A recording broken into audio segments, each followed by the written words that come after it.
A racist police officer attacks a black general from the army and instantly wishes he hadn't done it. You won't believe how it ends in a small, secluded town on the outskirts of Georgia. A series of incidents had kept the residents in constant tension. For Officer Danny Wilkes, the atmosphere of suspicion and distrust was something familiar, almost comfortable. Wilkes hadn't earned a good reputation, and deep down, he didn't care much. He was one of those who defended the law his way, driven by his own prejudices and, often without admitting it, by hate. One gray, rainy afternoon, he received a report about an incident on one of the back roads bordering the forest. The anonymous call had been brief and confusing, mentioning a suspicious abandoned vehicle and strange people. It wasn't his first time chasing shadows in the rain, but he was willing to take advantage of the situation to impose what he called his justice. When he arrived, he found a military jeep parked by the side of the road. Inside, a well-dressed black man in his 50s, wearing a general's uniform, was silently waiting for him.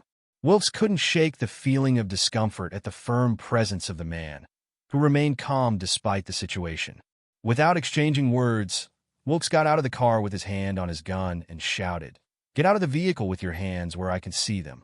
The man in the jeep looked up, and with a look of authority and respect, slowly descended from the vehicle. "May I know the reason for this stop, officer?" he asked, introducing himself as General Samuel Duncan. Wilkes didn't respond. In his mind, he didn't need a clear reason. He simply saw an opportunity to demonstrate his authority, an obsession of his. With a dry, sharp voice, he ordered the general to lean against the jeep while he searched him.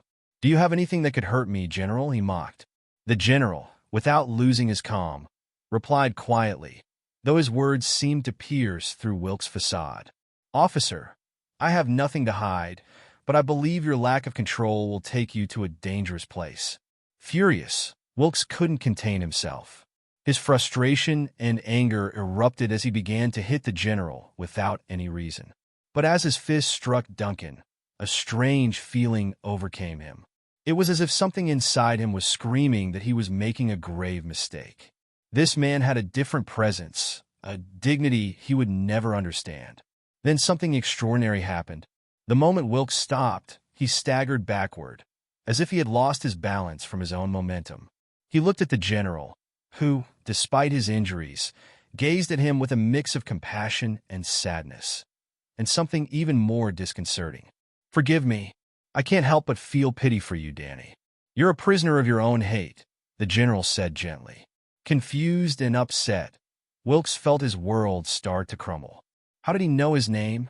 How could this man, whom he had just brutally attacked, speak to him with such understanding? That night, Danny began having nightmares, dreams in which the general appeared, surrounded by shadowy figures, watching him from afar, judging him. He felt that something was wrong, as if an unknown presence was with him, following him.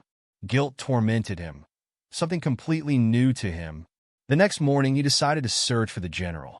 No one at the police station had any record of a man matching his description. Intrigued, Danny started investigating Army files, and to his horror, he found something that left him frozen. Samuel Duncan, the general, had died 2 years earlier in an accident while returning from a mission abroad. Wilkes felt an icy chill run through him. Could it be that the man he attacked was— No, it couldn't be, but the memory was too vivid. The presence of Duncan felt so real. In the following days, Wilkes began to see signs of his presence everywhere. Turning a corner, looking at his reflection in the mirror, and in every vision, the general watched him with eyes full of compassion and, above all, forgiveness. Wilkes, who had always lived from hate, was now confronting something he had never understood: mercy. Slowly, he began to question himself, to reflect on his life, his decisions, his prejudices.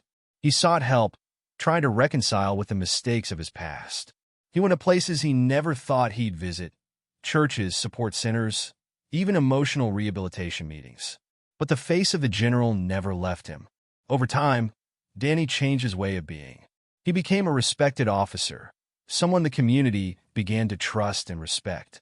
However, the memory of that night remained present, a constant reminder that he had to fight against the hate and prejudice that had governed his life. One night, while he was sleeping, he had one final dream. He was in a vast field illuminated by the moon, and there was the general, waiting for him with a serene smile. Now, Danny, you understand? Redemption only comes when we leave hate behind and learn to forgive. Not others, but ourselves. Wilkes woke up feeling a peace he had never experienced before. In that moment, he understood that the general hadn't been just a victim of his hate, but a guide, a manifestation of his own conscience, and a reminder that we all have the capacity to change. From then on, Danny Wilkes lived as a transformed man, always carrying with him the words of the general, a man he never met in life, but who had undoubtedly changed his destiny forever.